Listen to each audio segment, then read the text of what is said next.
Se podría decir, la fascinación de Fernanda Rionda por el orden natural ha sido la que la ha inspirado a hacer del movimiento naturalista, dentro de sus proyectos, su sello distintivo. Después de estudiar relaciones internacionales, la vida de la paisajista dio un giro drástico hacia la arquitectura de jardines naturalistas al profesionalizarse en el diseño y creación de paisajes sostenibles dentro de contextos urbanos. De entrada a la primavera, la creativa mexicana habla con VIP del Universal sobre cómo elegir especies nativas y conseguir un interés visual en un espacio.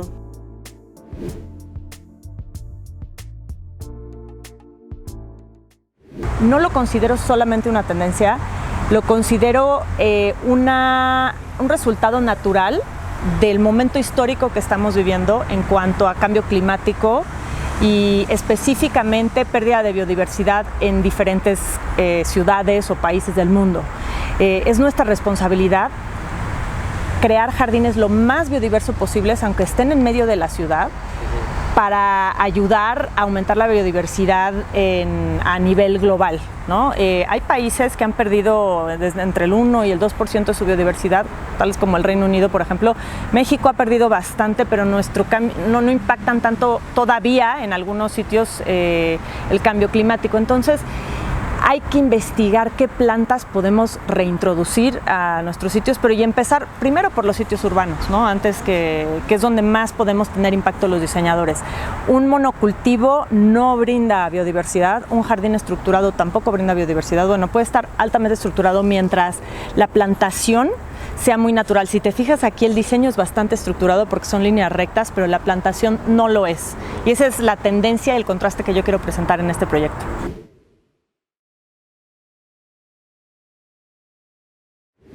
Lo más importante es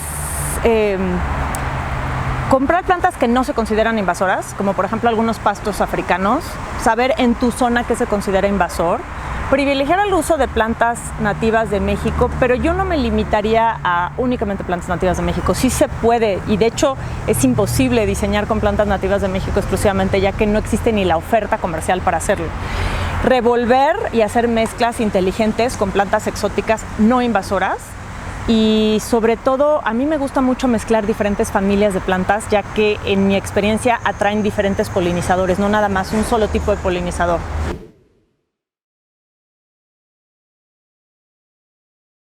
Lo que nos inspira a los paisajistas naturalistas siempre son las comunidades de planta que vemos en la naturaleza. Siempre tratamos de copiar o emular, es imposible copiar exactamente igual una comunidad, y tampoco es la idea del diseño naturalista de paisaje copiarla literal, porque no va a existir las condiciones exactas. Pero definitivamente nuestra inspiración es la naturaleza siempre, y también siempre nuestra inspiración son los clientes y los usuarios del jardín. No nos debemos olvidar que prestamos un servicio ambiental que se puede volver no nada más un servicio en cuanto a diseño y realizar los sueños de nuestros clientes, ¿no? Algo que sea realista y que sea sostenible a largo plazo.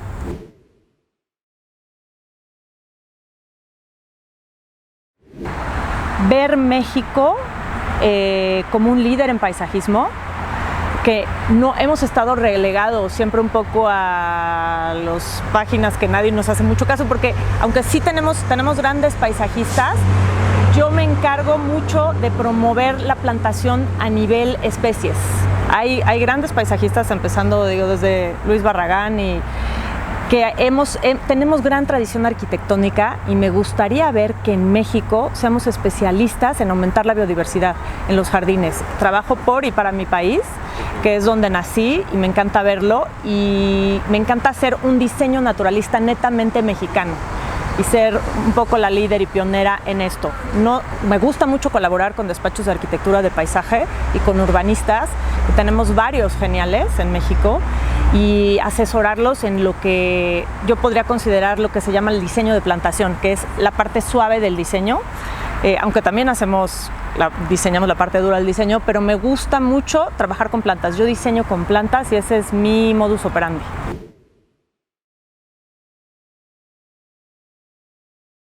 Para caracterizarnos como un paisajismo naturalista mexicano, desde luego forma una parte muy importante el uso de flora nativa y tratar de emular paisajes que viven en México, o sea, los pastizales mexicanos, el matorral xerófilo. Hay muchos paisajes que son exclusivamente de México. Inspirándonos en ese tipo de ecosistemas, podemos crear una identidad propia, nacional, de paisajismo naturalista. Desde luego, mis jardines están inspirados mucho en la escuela inglesa, sin duda, se ve y no tiene...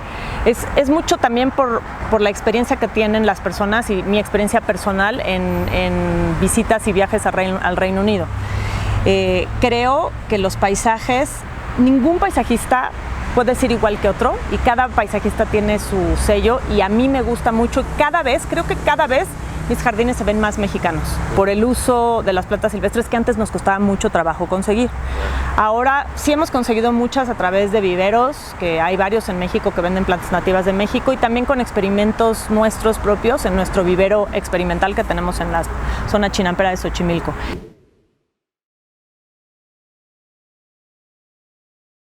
He vivido en diferentes casas durante diferentes épocas de mi vida y eso me ha permitido mucho, o sea, no te creas que llevo viviendo en la misma casa toda mi vida, he cambiado de casa varias veces.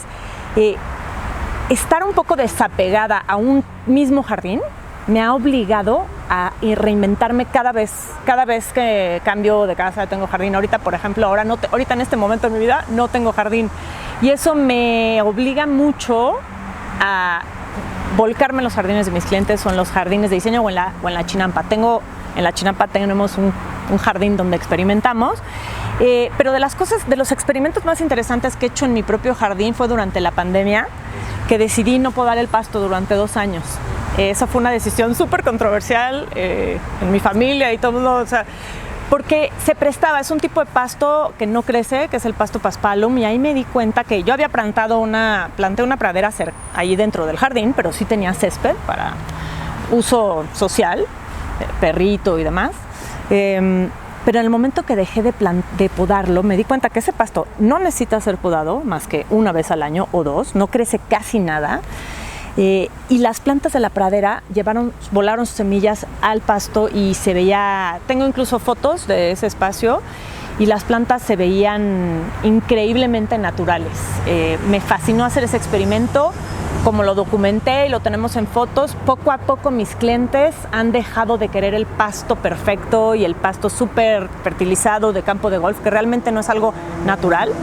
Ya me dejan, por ejemplo, cuando salía trébol, me decían que lo podara siempre, ¿no? Ahora ya me dejan, incluso le ponemos a veces semillas de algunas flores muy chiquitas y funciona muy bien. Ese es mi jardín. Mi jardín es con aspecto desenfadado, con pradera y siempre está en constante cambio y en constante evolución. Siempre ha sido así. He tenido, como te digo, más de 5 jardines distintos y hay que estar abierto a experimentar. Y eso me ha permitido hacer primero experimentos en mi casa y después ya llevarlos con mis clientes, ¿no? Para evitar un poquito el margen de error, que siempre existe, pero sí tengo clientes increíbles que confían 100% en mí y a veces me dejan experimentar bastante.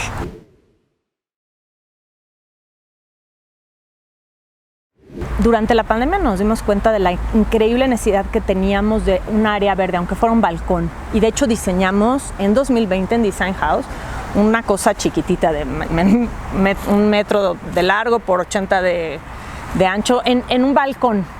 Era lo que yo llamé, y en ese momento lo llamamos jardines mínimos. ¿Qué quiere decir un jardín mínimo? Es un máximo de biodiversidad en un mínimo de espacio, en donde podríamos poner tal vez una maceta. En lugar de poner una maceta, hacemos una jardinera un poquito más ancha y en lugar de poner una sola planta, a lo mejor poner 4 o 5 especies en un mismo lugar. Eso ya te cambia todo. Eso les recomendaría. Entre más diferentes especies puedan poner en un mismo sitio, eso les puede ayudar. Y a las personas que de plano, porque hay casas y departamentos que no tienen ni siquiera un balcón, tratar de aprovechar, a veces en las azoteas se puede, no siempre, no todos los edificios de la Ciudad de México están diseñados para, sobre todo los antiguos y viejos, no sé, en el centro, en partes más viejas de la ciudad, no están diseñados para tener una carga en el techo. Pero cosas que sí se pueden hacer es jardines comunitarios.